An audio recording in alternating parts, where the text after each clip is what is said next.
thought this upcoming group will provide further insight into the important technological innovation. When the pandemic disrupted the original plan for this forum and the suggestion was made to convert it to an online event, I enthusiastically welcomed the move. Nowadays, there are few, if any, commission functions that must be done in person. I hope future commissions readily embrace this reality and cut back on forcing people to travel to the new headquarters for each of these opportunities. As a technology-centric agency, it is imperative that the FCC reside on the leading edge of technology. Technology adoption starts at home, and maximizing our own use of advanced communications will lead to more sound policy outcomes. Turning to the topic at hand, there should be little doubt about the importance of wireless communications and devices in today's society, both for consumers and businesses. Almost every American uses and interacts with wireless services in one form or another in their daily lives. The question becomes whether these wireless communications, especially those prevalent in the envisioned future of 5G licensed services, are sufficiently protected from certain nation states, rogue organizations, troubled individuals, or a combination thereof, each of which may be intending to engage in nefarious or harmful activities against Americans and the rest of the world. The advent of Openran provides one path of potentially minimizing exposure points. In its simplest conceptual terms, Openran can be considered analogous to secure interoperability. By breaking wireless networks into components and moving away from end-to-end product lines, overall security can actually be improved. Whether it is reducing reliance on foreign manufacturing or providing incentives to harden physical infrastructure and protecting corresponding software from intrusions, Openran can reduce threats to overall network security if done properly and give users the necessary confidence to transmit even the most sensitive data at any time and from any location. Let me lay down 3 conditions that I believe are essential to ensure the success of Openran. First, it must be done without any technological mandates imposed by the US government or any other government or intergovernmental body for that matter. The FCC and certainly other government entities lack the capabilities and requisite knowledge to impose specific network design requirements or other such directives on the private sector. This point has been proven time and time again, but bears repeating here. Second, we must maintain vendor neutrality. That means no single company or select set of companies should be blessed or favored by the government over others that provide similar functionality. We must not pick winners and losers, especially since doing so can stymie the advancement of ideas and innovation. Third, and related to the first 2, the process must remain voluntary. Certain companies may have nuanced views of how to develop and implement the new technology, and they should be permitted to proceed as they see fit. The market will sift the best ideas and ultimately determine which approaches work best. With that said, I want to extend my thanks to all the expert panels and express my appreciation for being part of what is truly the best panel of the day. Over the next 70 minutes, panelists will explore various ideas and discuss the current state of the marketplace and what is being done in the field. The discussion will likely examine the practical experiences and case studies of equipment manufacturers and software providers in the development and advancement of Openran. What is being done today? What have been the most significant successes and failures? What are the major obstacles going forward? And what does this mean for the future of Openran? I thank everyone for their attention, and I turn the floor back over to Chairman Pai. Well, thank you very much, Commissioner, for your remarks and for framing the focus of the next panel, which is indeed lessons from the field. We've talked already about an introduction to ORAN. We then moved to what some of the potential benefits were. And now we're going to move to, ideally, to some of the practical. What are some of the benefits that companies here and abroad are seeing in terms of the deployment of ORAN technologies? And to help illuminate that topic, we've got a truly incredible and broad subset of speakers. In alphabetical order, we start with John Baker, who's the Senior Vice President of Business Development at Mavenir. We also have Lori Bigler, the Assistant Vice President of Access Analytics and Systems at AT&T. We've got Stephen Bai, who is the Executive Vice President and Chief Commercial Officer at Dish. We've got Marie Paul Odini, a Research Director at HPE. Matthew Uman, who's joining us as the president of Reliance Jio, Steve Papa, the co-founder, chairman, and CEO of Parallel Wireless, and last but certainly not least, Marcus Weldon, the corporate chief technology officer and president of Nokia Bell Labs. Thanks to each of you for taking the time to speak with us today about these important issues. And I thought I'd kick it off with Matthew. Obviously, Reliance Jio has done some incredible things in India to dramatically disrupt the wireless ecosystem. And arguably, nothing has been more interesting and more pertinent, of course, to our deliberations today than what you have done in the virtual or open radio access network space. India, of course, being a very vast country with both densely populated urban areas and sparsely populated rural areas, similar to the United States. And so I thought I'd turn to you to see, was virtualizing the network a challenge for you in both urban and rural environments? Why did Jio choose the standard, and what have you learned in the process of deploying this new network architecture? Well, thank you very much for having Jio. Thank you very much. It's a privilege to have myself here. It's always a pleasure, Chairman Pai, to hear from you, as I would say you continue to push the ecosystem to a path that is unlike the traditional, if you will. And when we hear ourselves talk about Openran, I think each one of us have our strong perspectives, if you will, of what these are, where this is, and how and what is the right approach to deliver towards operationalization. Now, I think it is important to get to a common reference definition. Very important to get to one standard that is clearly interoperable, because we have TIP, GSMA, O-RAN, Openran, like I said, many different formats. Now, having said that, when you look at Jio, everything that Jio has done and will continue to do, in my opinion, will be certainly unorthodox. What I mean by that is the whole world is talking about open, and I am not yet sure of any other network yet, I would say, and I know it could sound a tall statement, that is all IP and all VoLTE and all IP version 6 anywhere else on the planet. And why I say this is important, because without all VoLTE, and when I say all VoLTE, it is not about downloading an application onto a phone. This is natively available, right? So that means VoLTE evolves to 5G VoNR, right? So that's a fundamental building block. And you need all IP for interoperability. And you need IP version 6 for its embedded security. And I believe these are essential and critical building blocks.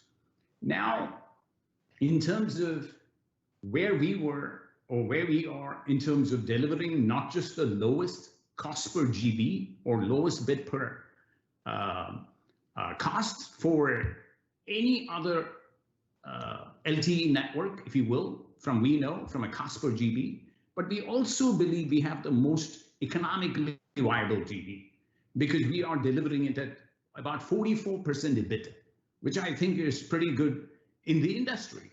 And when we launched our network, Chairman Pai, we launched it in one city. Just that one city happened to be India, the whole of India. And we looked at it from the whole of whether it was not about rural to dense urban or metro, or neither metro to rural. It was all across, because we believed in an inclusive India and an inclusive launch. And when we did that, of course, there are performance metrics, intersite distance issues, right-of-way issues, et cetera, that need to be done differently for each each area, as well as from a morphology perspectives, et cetera. But the biggest urban challenge, in my opinion, continues to be ROW and site acquisition. Yeah. And how did we resolve that? We were doing 700, 780 sites per day. The only way we could do that per day, and the only way we could do that in a democracy, it is not the easiest to bring a site up, right? And so when we did that, we built our own ground-based mass. Why I say ground-based mass is very important, or technology to have your own efficient and effective infrastructure. And the reason is because that you need to make sure that when you implement massive MIMO, Because without massive MIMO, ORAN does not give you the benefit that you need, right? Especially from a G-Node perspective. So massive MIMO is important. The utility cost is important. So having the right utility solution, whether it's Manhattan to Mumbai to Kashmir, right? You need the cost of utility power is very similar. So a low cost infrastructure and a very highly efficient backhaul/friend haul is also important. So without the right wireline or without the right backhaul, 5G, along with the low cost infrastructure, I think it's very important. One more point I would add as a challenge, as well as an opportunity, is handsets. We knew handset was a very critical component, especially when you go to the rural market.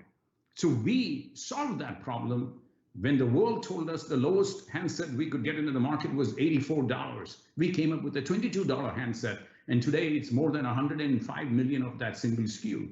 Similarly, I think in the 5G ecosystem, it is not just about the ORAN from a network, but we also need to push hard in terms of getting the device ecosystem, not just from a cost effectiveness, but the type of devices as well.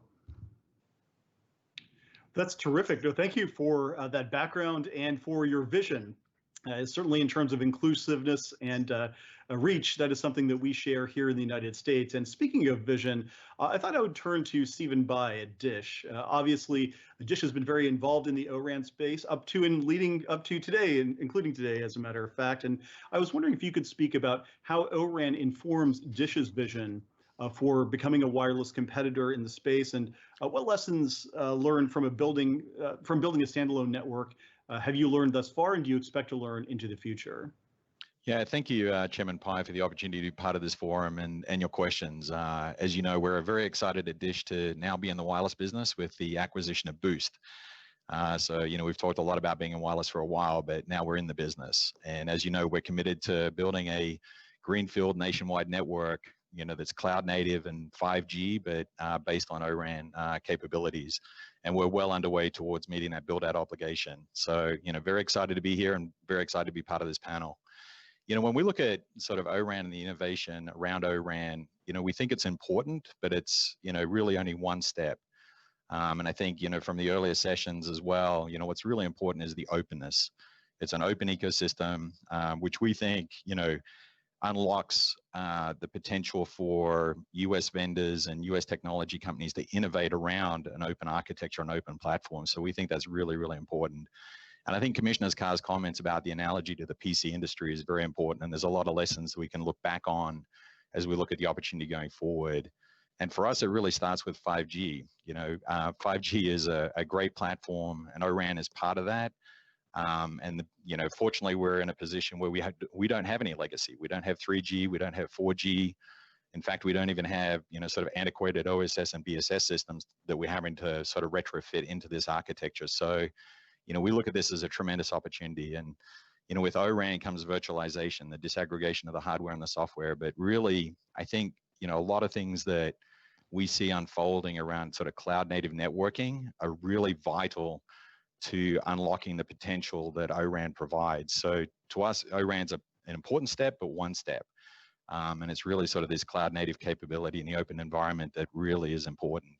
And, timing's everything. We're coming into this environment where we're building a network, being able to take advantage of all the great work that's been done to date to get us to this point. So, we're combining all of these capabilities to do something very unique at Dish. And I think, with this platform, it's going to unlock a lot of innovation going forward. I think when, you talk about lessons, I think there's probably 3 lessons that I'd touch on. And there's a lot of talk about integration and interoperability. And I think, one of the challenges with any network is every network has multiple vendors. Whether you start with the antenna, through the cabling, through the radios, transport with, which Matthew touched on, in terms of switching, routing, core, OSS, BSS. There's no network that is one vendor. It's always a combination of many different vendors and many, many different partners. And integration is just part of the job that we do. That's part of what we do as a network provider and a service provider, is to integrate all those components together. And when we look at ORAN, there's really nothing that makes that any more challenging than the work that we undertake every day as we integrate all these systems. And in fact, one of the things I would say is the architecture with ORAN and an open platform actually gives us much better visibility and transparency into the entire stack, into each of the components. And we're seeing that as we do all our testing today, is that it really allows us to drill in and understand what's going on and where those pain points are when it comes to integration. So I actually, I see it as a tremendous opportunity to integrate more effectively than we have done in the past. And I think one of the things that I think is also unique, and the opportunity comes with the open architecture, is that we've really gone from sort of closed systems to an open system. And that allows us to tap into a workforce and skill set that has a lot more software talent that can bring that software expertise from other industries and bring it into the network and the telecom space, which I think is fantastic. And it really allows us to tap into resources and a talent pool that is less reliant on sort of what I consider sort of unique system certified resources that have the secret keys. So, we're able to tap in and I think actually even develop a much more technically proficient workforce as well, which I think is exciting. The second lesson I would say is around security. There's always security challenges with any network. And we've taken sort of a zero trust model. And I think as Secretary Pompeo pointed out, the real focus on a clean network is vital. And I think there's so many tools and capabilities that we can bring to this open environment that come out of other platforms that are now accessible and available into the telco environment or the wireless environment. So I think we're able to leverage that in a much better way than we were in the past. And it's always easy, or easier, I think, in an open environment to use those tools than a closed or vertically integrated system. And, I like to say it's a lot easier to find the cockroaches when the lights are on than fumbling around in the dark trying to find something. And, that to me is sort of the tremendous opportunity that comes with an open environment with the security architecture. And then the third lesson I would say is teamwork. Everything we do is tough. Building these networks, is a challenge. There's no easy button, and having the best team and the right partners is absolutely essential. And those partners who share in that vision, who are committed to open, are really the partners we're working with. And, we've announced a number of those to date, but they share in the vision of the future, and they share in a vision of this open platform that we believe really unlocks a lot of innovation. Well, thanks to you and to Matthew for those comments. And as you were talking, it reminded me of a very interesting post by Ben Thompson of Stratechery. I think it's titled something like India, Geo, and the Four Internets. And it talks about, in particular, the opportunities for scalable, agile, all IP, ORAN-based infrastructure. And so certainly commended to those who are watching. If you have time, certainly read it. And it gives you a hint of where companies like Reliance and Dish might be heading in terms of their vision for the future. If I might, let me turn to John and ask, what can we learn from Mavenir's deployments, and in particular in Europe, and to what extent do you think those deployments, the lessons from those deployments are transferable to the US market? Yeah, thanks, Chairman Pai. It's a privilege to be here and such an honor to be amongst this team of panelists. So great wealth of experience. So just let me start off. I think there's been a lot of discussion on Openran, and we see sort of Openran as somewhat the correction of the standardization process that took place over the last 10 plus years, and really it's all about open interfaces, but full specifications that allow product to be developed. And when we talk about open interfaces, I think there's a couple of other interfaces in the network that should be open in the same time, and it goes under the guise of the X interfaces. But one of the things that we've seen, and there was some discussion this morning about brownfield versus greenfield, that unless you also get the X interfaces open such that GNOBs can talk with each other, and avoiding the hard handoff or the drop call issues, then you still got issues that need to be addressed. And I think we see it that the operator shouldn't be having to pay for standardized interfaces to be open. So there's some issues around some of that, but and as we've gone into Europe, we've really been in this brownfield, greenfield discussion, and because of these other interfaces that are already fully standardized, but being priced, if you like, into a contractual negotiation, makes it very hard for operators to say, I'm going to mix and match vendors in the same physical area effectively. So, so that becomes one of the challenges. And then they look at, greenfield rural areas or, dense urban areas, but you've got to build a big area to sort of put these pieces together because of this X interface issue. Mavenir has been a 15-year-old company. It's been pioneering and disrupting the mobile marketplace with essentially virtualized systems from day one. Pardeep Kohli had the vision, and on IMS, core type products, we compete and we carry a very large amount of traffic. So virtualization is not new to the industry, and what it is, but it's coming new to the RAN, and that's really where Mavenir is now focused in taking that vision of a disrupted virtualized network into the RAN, and that's what we've been deploying now, probably on every continent in the world, actually. You've seen the announcements of Vodafone in the UK. We've got a live network there now. Excited to be a supplier to Dish in terms of the rollout in the US, which will be the largest Open RAN network, in the world actually at the time. Been looking forward to that success. But in reality, there's no different to how we deploy in Europe, to how we deploy in the US, to how we deploy in Japan or Australia. It's the same principles, but it's how do you make this thing easier, cheaper, faster, in terms of deploying those elements. And what we've seen by using open interfaces and disaggregated hardware, that you can do that very quickly. The supply chain times really shortened to the extent that I can buy computers off the shelf, I can ship my software, and provided I've got the radio piece sorted, then we can build these networks very quickly. Now, talking about the radio, we've been doing some things for the European market in terms of getting radio vendors that are essentially open interface ready. And I think at the last count, there's like 19 radio vendors coming to market with radio products.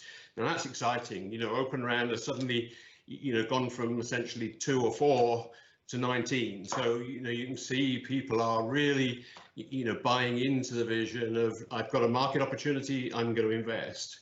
We've also been working with Facebook TIP on the Evenstar radio project for Europe, and bringing along low-cost radios, which are just going into market trials now for the European frequency band. Now, you bring that back to the US, the radio side is very, very different. It's tougher to get US banded radios for the US market. And I think, we've even partnered with our competitors, Altiostar, in this area to, generate a portfolio of radios, which, between us, we're going to make available to the Open RAN community in the United States. So, in summary, it's sort of all about execution, supply chain, and having that wealth of vendors with you to help integrate these products. But, from an experience perspective, it's the same in Europe to the US, to Australia, to Rakuten. But, software integration, cell site integration, and an acquisition of cell sites really is probably the toughest pieces in here. The technology, I think, we understand it, can make it happen.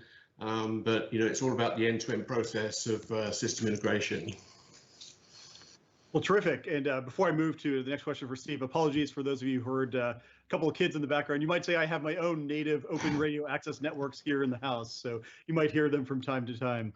Steve, if I might turn to you, your company's also done deployments here and abroad, South America, Africa, even here in rural America. And could you discuss what you see as the role of ORAN in developing environments as well as rural areas? And in particular, is there something of a leapfrogging effect where an area that might be on 2G or 3G or even no Gs is able to leapfrog to the most current, most agile state of network architecture? Chairman Pai, thank you very much for hosting this. It's a pleasure to be here, and thank you for that question. I happen to have a lot of direct experience with this. I'm sitting at the end of my driveway in rural New England with my 500 kilobit uplink DSL connection, so I'm well aware of the rural connectivity problem. the way to think of rural and 5G are the same problem. It's connecting ever smaller numbers of users with ever increasing cost to deploy and operate equipment. In that sense, they're identical, okay? So if you're gonna serve urban areas with smaller and smaller populations, right, because you have denser cells, it's the same as rural, where you're serving fewer people, okay? And absolutely yes, Openran holds the key to accelerating a global 5G rollout. And that key, though, is through innovation. I want to bring up one slide that Evan has for me, which to make a point that the key leverage point in driving out cost, it turns out, is cost-effective energy efficiency for the cellular network, for the equipment in the cellular network. So you heard Matthew talk about massive MIMO being essential for 5G. You heard John talking about the challenge of radio, okay? Well, it turns out the radio is where the rubber meets the road because it influences all these other costs. When we're doing deployments, if you look here at the CapEx and the equipment, okay, spectrum certainly appears to be very big. Well, massive MIMO, cost-effective massive MIMO is what gives you leverage on spectrum. You can get a 5x capacity, spectral utilization from that, right? You look here, the things like the site itself, the steel on the site. You need more steel if you have heavier, less energy efficient equipment. You need bigger copper conductors that create more wind load on a steel structure. You need bigger batteries, bigger backup generators, bigger cranes to deploy. The biggest leverage point is cost-effective, energy efficient active antennas, right? You need more, the way you choose to build your sites gets influenced by the cost of the equipment. So if you go to the next slide, another way to see this is all the things influenced by cost-effective energy efficiency. It's virtually everything in deploying a site, okay? Now where Openran comes in, when you have closed interfaces, the vertically integrated vendors aren't particularly motivated to push the envelope here, right? In fact, the reason why Nokia and Ericsson have struggled to compete with Huawei globally is Huawei took the TCO and energy efficiency seriously, and Nokia and Ericsson were way behind on that. They're just now starting to catch up, okay? But that brings me to my second point. If Nokia and Ericsson struggle to build cost-effective, energy-efficient radios, I mean, I've spoken to Eastern European operators that benchmarked an existing vendor's equipment with Huawei's and found the energy efficiency savings alone would pay for the Huawei equipment in 5 years, right?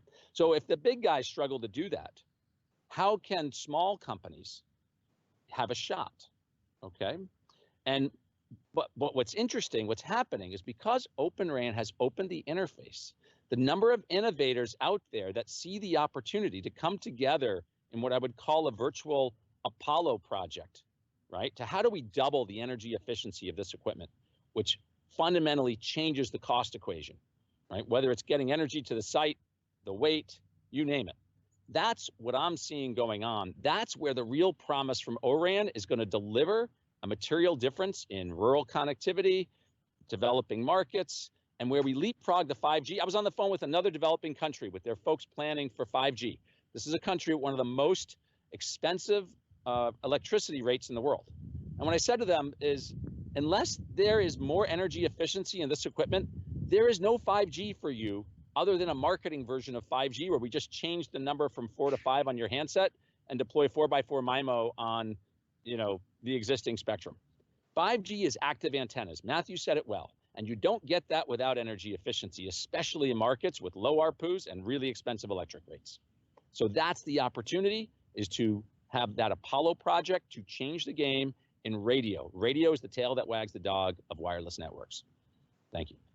Thank you. That's fascinating. And I can assure you, we will be on the case to make sure that you and your neighbors have adequate broadband to be able to do everything that you need to do. We're on the case. So let me turn to Lori for a moment at AT&T. And obviously, you have a lot of experience as well with both existing deployments and thinking about future deployments. Let me ask you about what you see the current deployments saying in terms of some of the scalability and options and barriers to adoption for ORAN. In particular, would something like access to fiber for backhaul be a limiting factor for ORAN deployments? And How do you see that entire ecosystem evolving? Thanks, Chairman Pai. I'm so honored to be here on such an esteemed panel. First of all, AT&T is very proud. We are one of the founding members of the ORAN Alliance. We've been helping to drive the open architecture, the specification of open interfaces, working with both the operator and the vendor community. The challenge really for an operator like AT&T, really with any network architecture, is ensuring the reliability, the integrity, and the performance for our customers. So this isn't unique to ORAN.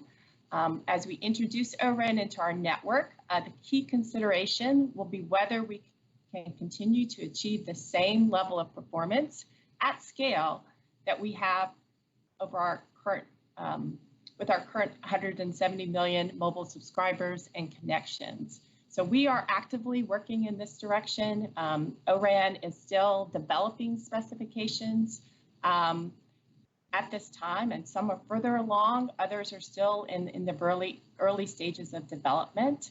But having the specs alone does not guarantee interoperability or performance. So we really see that integration is the biggest challenge ahead.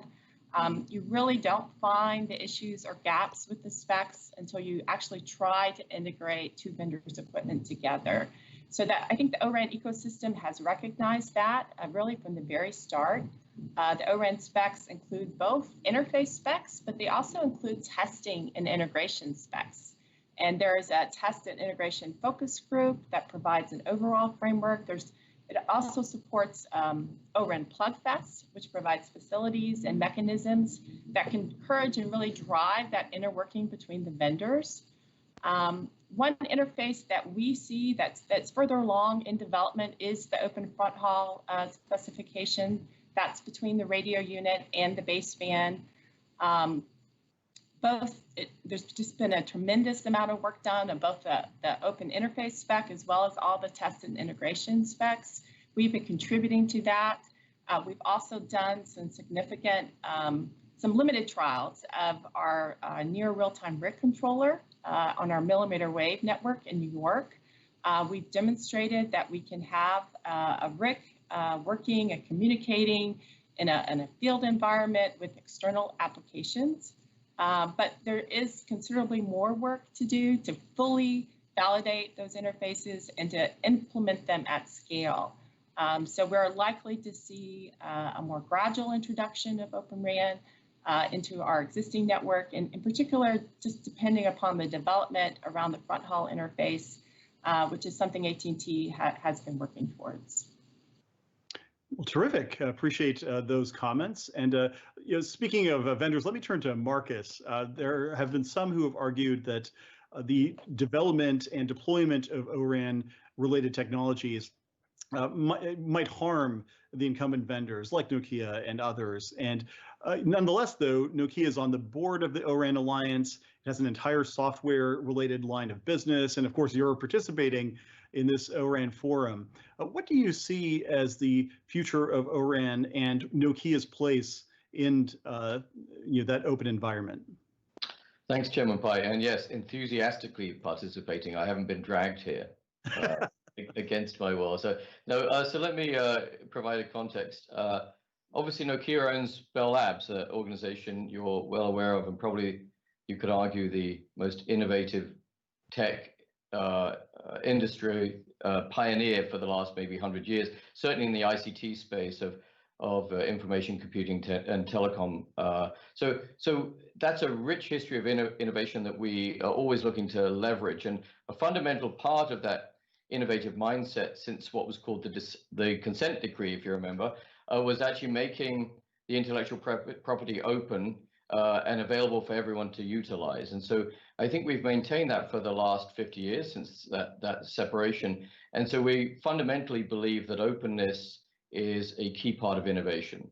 It was always open inside Bell Labs, but increasingly over the last 50 years, that's openness outside Bell Labs to the larger academic community, to the larger industrial community. So I would say openness equals maximum innovation. We would almost make that just an identity and an equality. So then that leads us to lead organizations like XRAN and CRAN, we were the precursors of ORAN, and then join the Open RAN Policy Coalition and ORAN Alliance, where we actually lead a number of the working groups. So it's just a natural part of our culture, I would say. It's partly the Bell Labs culture, but the parent company has always supported that culture. And our products typically have been more open than other vendors' products, to be honest. The X interface that was mentioned earlier, of course, we actually opened our X interface before anyone else, which is the one that allows base stations to talk to each other. We pioneered the CIPRI and eCIPRI interface specification so we could get that front haul interface open. And of course, we worked on the network to device interfaces, which we've standardized, in the core to RAN interface, which are open as well. So we've really always been open. And I think we found it actually, to be honest, a little bit odd that we were classified as an incumbent laggard who wouldn't be open, because we've always considered ourselves an open company. Now, to your question about why would we be open, not just philosophically open, but even commercially open, I think it's the fact that we see new value creation potential that is huge. And I think Stephen Bai did a nice job of highlighting two of the elements, but I want to add a couple more. Certainly, more radio variants able to attach to cloud native baseband. And that cloud native point that Stephen made is huge for us. Because if I can deploy a baseband anywhere, anytime, I can dynamically scale out a network. And why would I want to do that if networks hadn't had to dynamically scale so far? Well, that's where we see the enterprise and industrial opportunity is hugely value creating. The next industrial revolution is about enterprise and industrials, local area, medium area, wide area, requiring what are called private wireless networks. But what it means is sliced networks, as well as individual networks dedicated to them, based on commercial cellular specifications as well as unlicensed specifications. But for that to work, they want to deploy those networks live and dynamically, and cloud nativity is critical for that, because I can deploy it on any infrastructure. And then on top of that, of course, I can deploy the applications natively alongside that infrastructure. That's the AI application that not only optimizes the network by doing intelligent AI-based control of the network, allowing dynamic optimization of beamforming and signal-to-noise ratios for every user and every application, but it means I can use the same processor for when it's not being used for radio optimization for AI applications or facial recognition or voice recognition that are being used today. I can use it for AR and VR. So it's got this lovely confluence of the very thing we need to do to create dynamically scalable networks at the edge, the same things you want to do for high performance applications, and all of that is part of the new value creation paradigm. So I'm going to just make a couple more points. One is this integration point is key. Laurie made it. Stephen said it might be easy. Laurie said it might be hard. I'm going to say it's somewhere in between. And it rather depends on the performance you're looking to achieve. I actually think for a base level performance, it should be relatively straightforward to integrate all those components and get base level performance. But the more sophisticated the performance you need under all circumstances of latency, reliability, capacity, obviously the bar goes up. And I think it's as yet not entirely clear how we're going to verify the very highest levels of performance without doing some more deep interoperability. So if you could bring up my slide, we've been trying to work on that problem because we're trying to look at an architecture that allows for any level of performance to be made available. So if that pops up, it's an architecture we've called modular open networks infrastructure. And it actually has ORAN all over it. So that's the first point I would make. Look, ORAN, ORAN, ORAN, ORAN, ORAN. And that's not just because I was invited to this panel. I don't change that when I go to other panels. That's fundamentally part of it. And if you had any doubt about the importance of those interfaces to us, you see it there. But the other thing we're trying to do is work on what are the fundamental set of modules that you could procure in the open ecosystem. It is chipsets, but it's actually chipsets packaged into, call it servers or cards, that you could actually then package together, and those modules could have different performance levels. So if you see in the bullets I have on the slide, you could have a lower performance one, a mid performance one, and a high performance one. But no matter what, they would self-identify, plug and play, and allow essentially an automatic configuration and operation of that network at any level of performance. And that requires a little bit more work in our industry. As I said, I think we've got base level done pretty well through ORAN and OTIC and the interoperability for it. But I think we need to do a bit more work to actually complete this for all levels of interoperability with all sophisticated radios with all levels of industrial requirements and make it really plug and play across all those dimensions. But otherwise, we're well on the way there, is my message.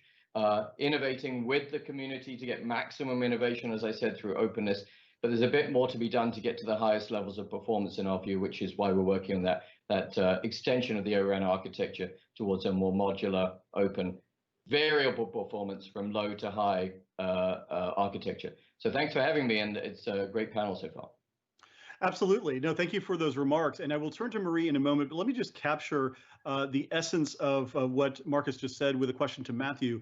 How has Geo's deployment accommodated those low bandwidth or high bandwidth or low performance, high performance type use cases that we just heard about? I think it's a very good question.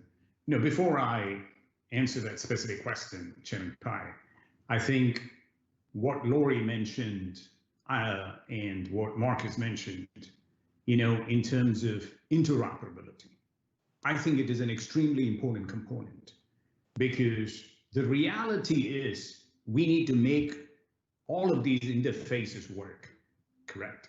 And work, not just interoperate. We know when we get two routers to work together, which is supposed to be, as we said, the all IP network, it is a lot of effort that goes into whether a Cisco router or a Juniper router, just sitting next to each other in Silicon Valley, right? Getting to talk to each other is not a simple task. And why I say that, to the credit of Ms. Lori, is I think when people say we've got ORAN deployed, I'm an optimist, but I'm also a realist, because I know what it takes when people say they got ORAN deployed.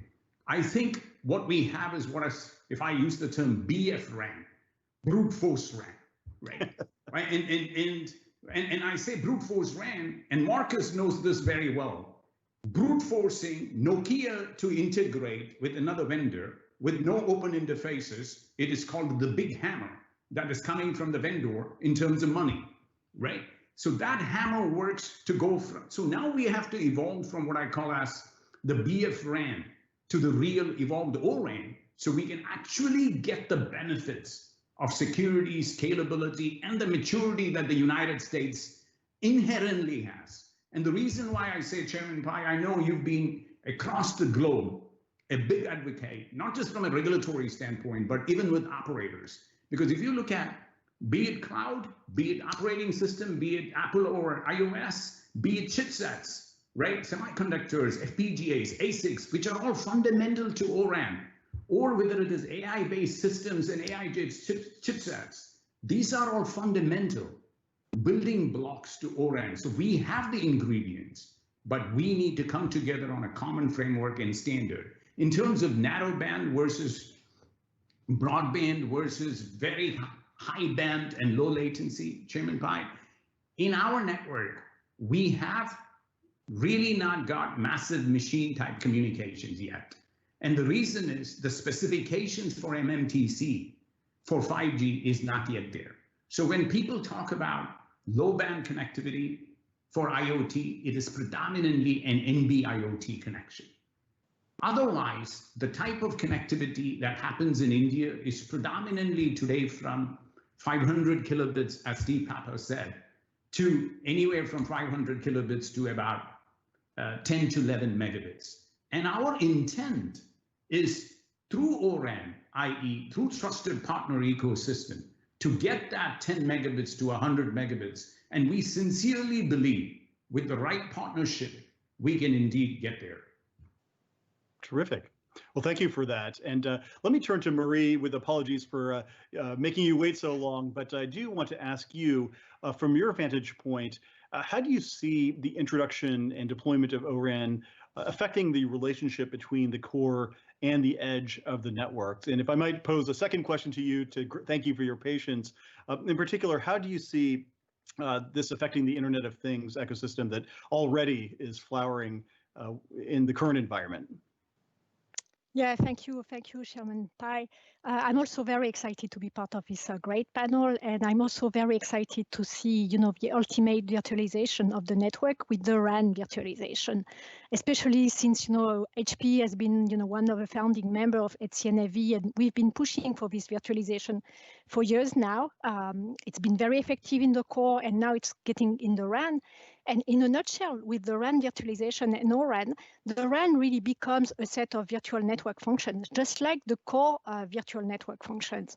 So everything else, whether it's onboarding, validation, deployment, orchestration, the observability now with this O1 interface to every node, the service assurance, the slicing, the security is homogeneous across the RAN and the core.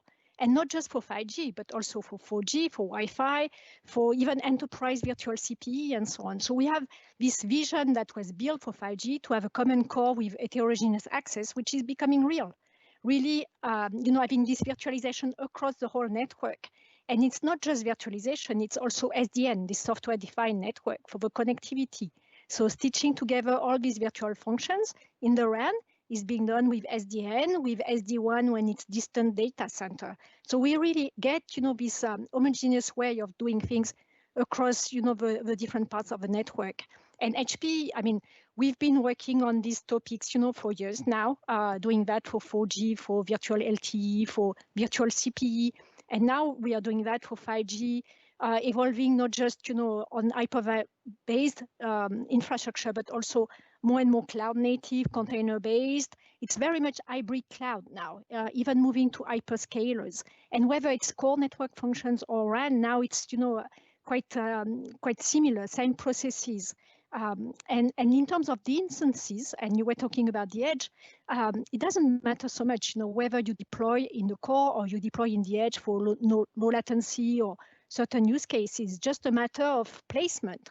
So just a matter of getting the parameters, on the instance where you want to deploy it or where the AI tells you to deploy it. And this is just placement. And then the backend is just orchestrating that. And once you have that, and this is one of the beauty that I see also with the virtualization of the RAN and this kind of distribution that we see now of the RAN, which is that more and more operators are considering deploying at the edge of the network. And so this is another aspect, we are sharing at CMEC, and we've been advocating this SMEC type of use cases for years now. It's been, challenging and so on. But now that the RAN is a edge use case, is a make use case, now we are getting this make location, this edge location, where we can not only deploy the virtual RAN, but also deploy some core elements, also some applications. And I come back to your questions about IoT. To enable these IoT use cases, whether it's video surveillance with high bandwidth, or whether it's low latency use cases like the autonomous cars, we need this edge location. And with virtual RAN, now we're getting this edge location. And so there is a business case and also an opportunity for operators to do that.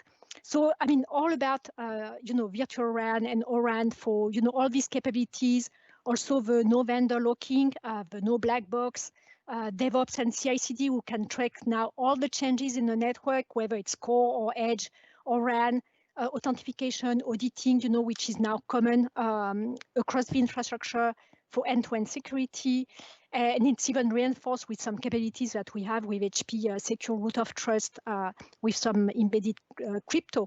And also, as mentioned, the energy saving, which is becoming so important, is now much easier with the virtual RAN across the core and the edge and the RAN by scaling down, if less traffic.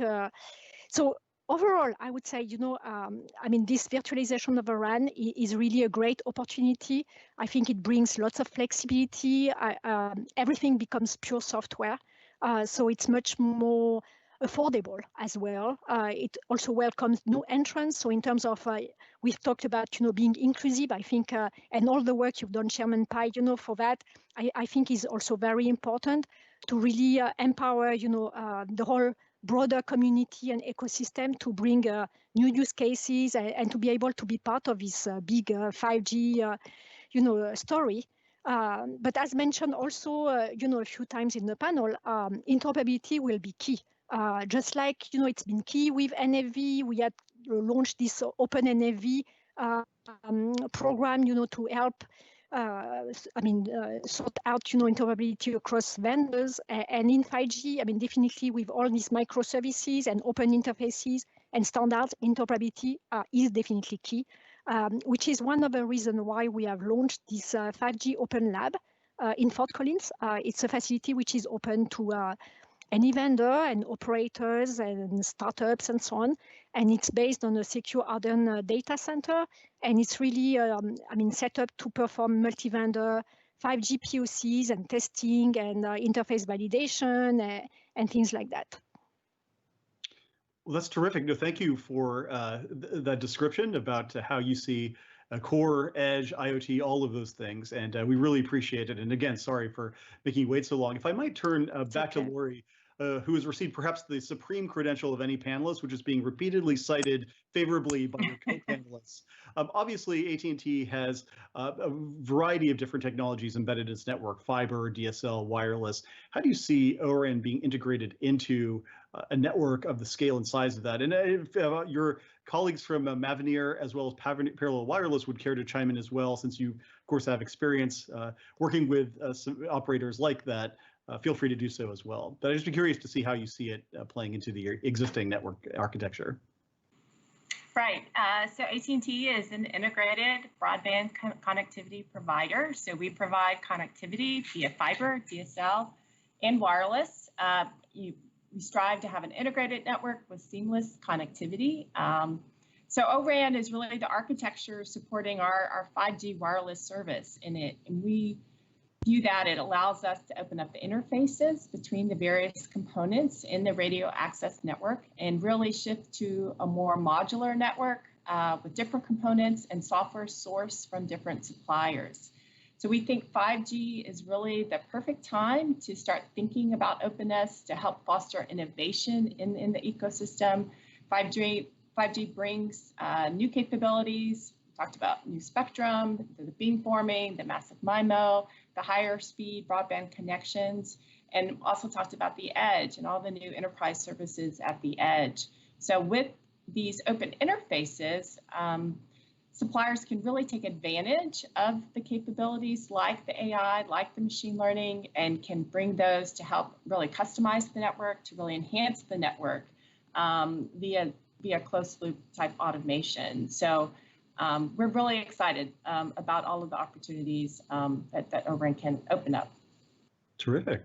And Steve and or John, if you have anything to contribute on that front too, to the extent you've worked with some of those operators facing that same challenge, I'd be curious to hear. Yeah, let me jump in. As I say to Laurie, Mavenir is waiting for the opportunity. I think that's the best way to describe it. So, when AT&T starts the process, we're willing and able, and I throw that also out to Marcus about this interoperability testing, because we believe interoperability is key to the success of this marketplace, and I was glad to hear Matthew talk about the BF hammer. So I'm going to utilize that going forward. So so Marcus, we're ready and waiting for the Nokia radio. I think there's a lot of discussion about Open RAN, but proof is in the eating, as they say. Well, if I can respond to that, Chairman Pai, I would say absolutely, of course. That's in the absolute spirit of my slide and our intent. I also respond on the question of broadband generally, because obviously one of the things Nokia does is offer DSL and fiber and fixed wireless access, and mobile access is one of our unique capabilities. So increasingly, we're looking at using the RAN intelligent controller of O-RAN as an access intelligent controller that would allow someone on a fiber, DSL, or cable connection to have the same optimization function as on a wireless connection. Therefore, you wouldn't know which connection, or perhaps you would know, but you wouldn't care how you were connected because you were always optimized. So we're actually looking to take the same concepts and apply them in wireline, which I'm sure will please everyone. So that's we're going above and beyond. Terrific. I would just add our experience. We've been focused on brownfield networks, and there's sort of a cardinal rule of the cell network, which is thou shalt not regress the capability at a cell site. And with 25 years, 30 years of the 3GPP roadmap, there's a lot to build. And so we're working with some of large global operators to get that right. Okay. In many ways, the way the early Intel data center computers were deployed, they were actually in rural locations. I was a product manager for the first line of Intel computers, was actually at AT&T NCR Teradata back in 1993, 94. And my customers were rural Walmarts, retailers in the Philippines, et cetera, because they were willing to take risk because TCO mattered so much to them, okay? And we're seeing the same thing on a global basis, right? I'm sure there's exceptions. We have some interesting greenfield networks, some that we've spoken about today, but globally it's more about brownfield, and you can't regress the network. And when you have user populations, I mean, there are countries where less than 25% of the phones can do a VoLTE call today, right? So they have to rely on older handsets, okay? And those are the folks that are under the most TCO pressure, right? More so than, you know, I mean, the ARPUs in the US that AT&T enjoys can be 50x some of these other countries, but they need the same equipment for 5G. Yeah, exactly. You know, Stephen, if I could bring you back into it, one of the questions that is often raised is time frame. Dish, of course, doesn't just want to build a wireless competitor, it wants to build a wireless competitor as quickly as possible. I'd be curious to see how the incorporation of some of the O-RAN technologies that the company has announced of late, as I said, including today, might affect in a positive way the time frame that you're looking to deploy on. Yeah, no, that's a very good question. You know, whether it's with Nokia, Fujitsu, Mavenir, Altiostar, VMware, and even Matrix, you know, we've, you know, they're just the vendors we've announced and the partners that we're working with today. But, you know, and I come back to a comment I made earlier. I think, you know, we're in a unique position where we don't have any legacy. You know, we're not having to go back to, you know, integrate into 3G and 4G and, you know, perhaps, you know, even when we talk about the radio, you know, the radio is only one component. But, you know, and I've been around this industry a long time doing different network upgrades and technology migrations. And, you know, one of the challenges you have is the OSS BSS layer as well.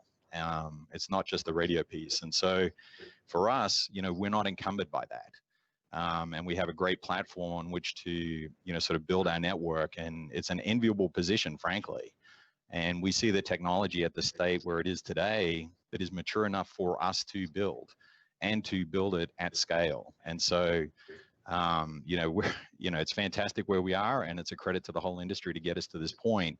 But Dish obviously is in a unique position to be able to take advantage of that. So when I look at it, it's really the platform today, sort of 5G going forward, building on the components that we have, O-RAN being one piece of that.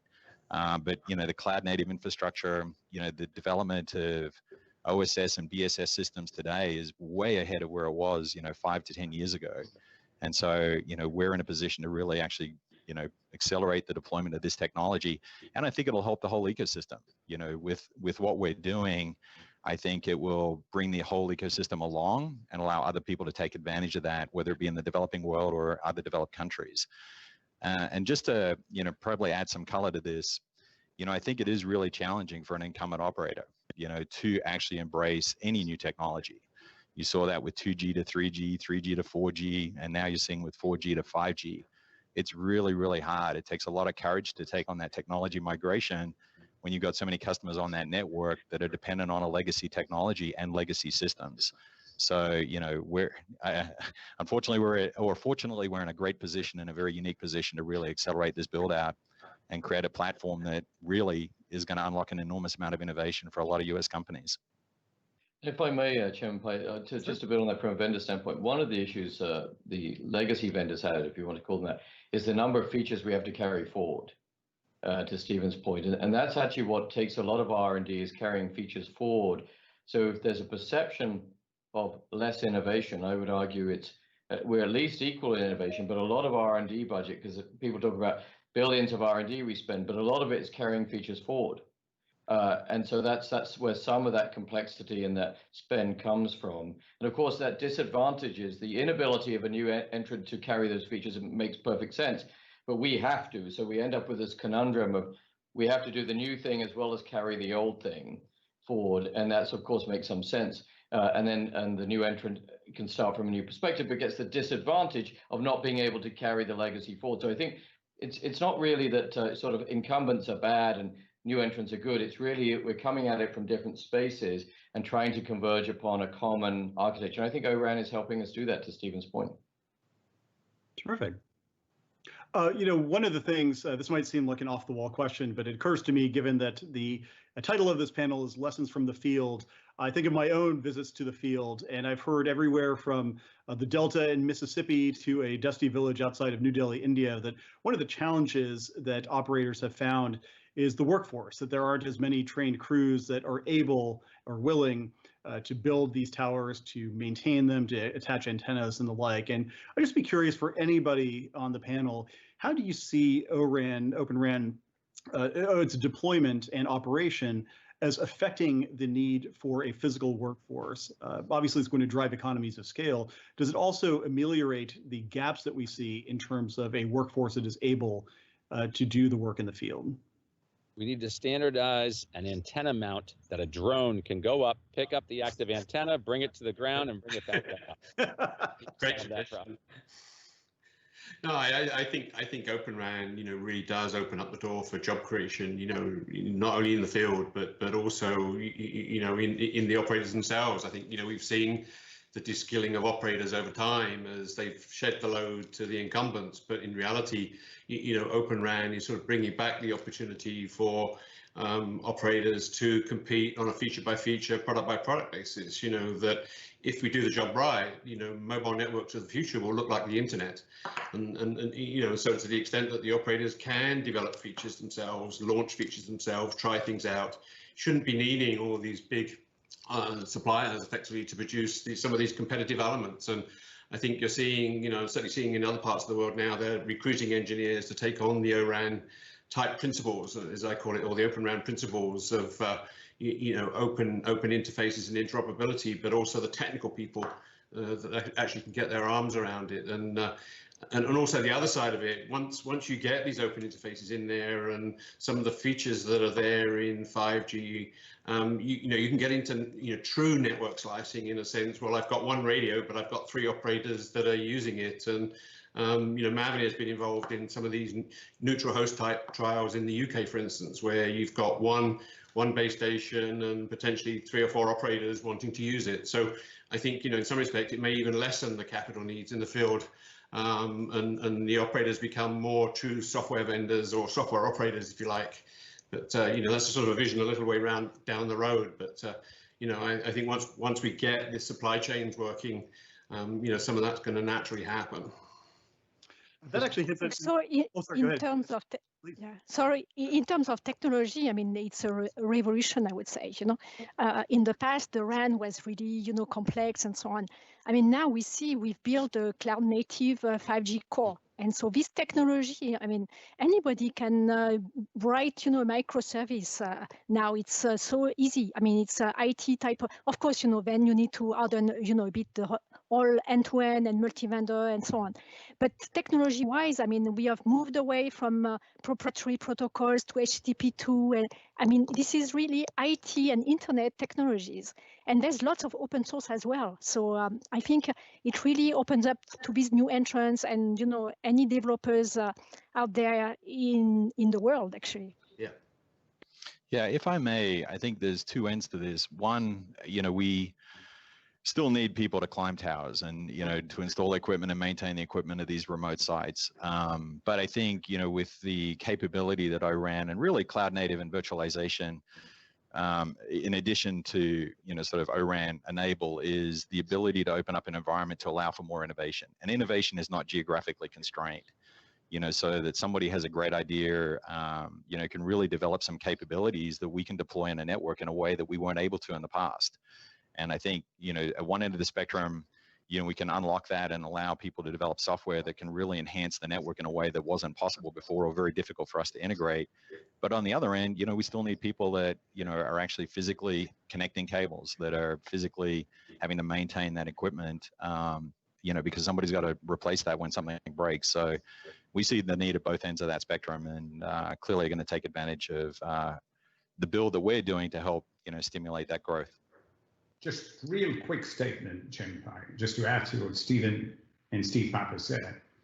That is, when we think about people on the field, to your question, We look at people on the field no longer as domain experts. We look at people on the field as task masters, meaning the systems in the backend is able to tell the individual what task to be done and how it is to be done.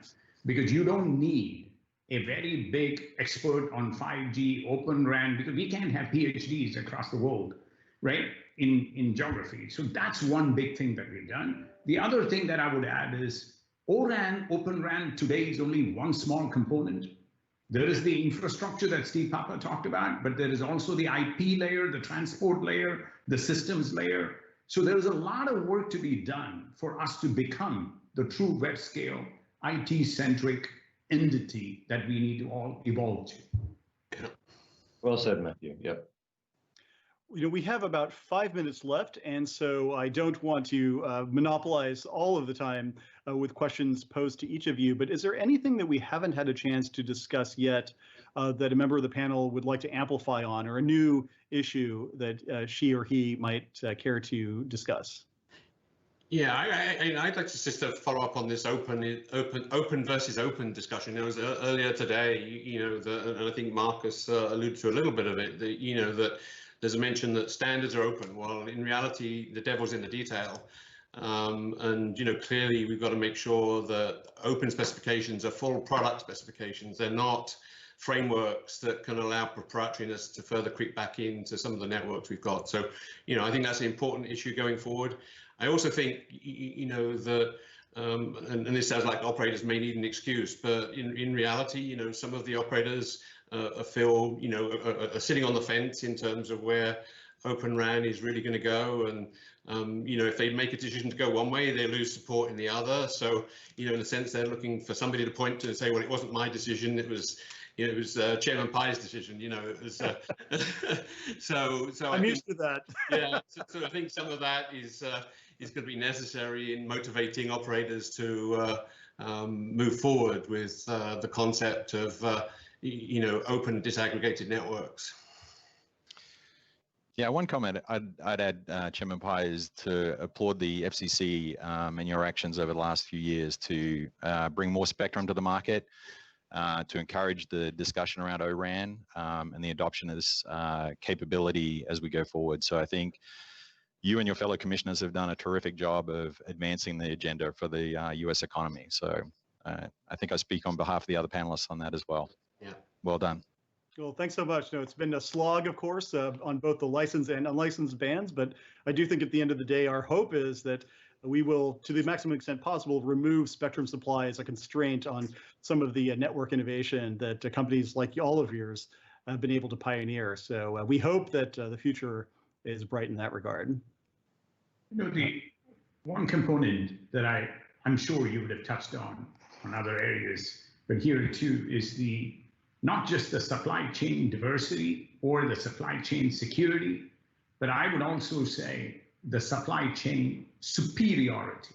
Yeah. What I mean by that is, how do we ensure the Mavenairs and the Parallels of the world get access to the best technology, right? They are not, because of their size, at a disadvantage, right? How do we ensure that? And how do we ensure that the raw materials we have access to? Why I say raw materials for compute, raw materials for storage, raw materials for ASIC/semiconductors, right? Even for the companies like Qualcomm, NVIDIA, now NVIDIA plus ARM, Broadcom, name them, right? Each one of those folks needs their appropriate raw materials, because even for ORAN, that supply superiority of technology and access to that raw material, right, I think is very important. And having these smaller players being enabled to be successful is also, I think, equally important. Terrific.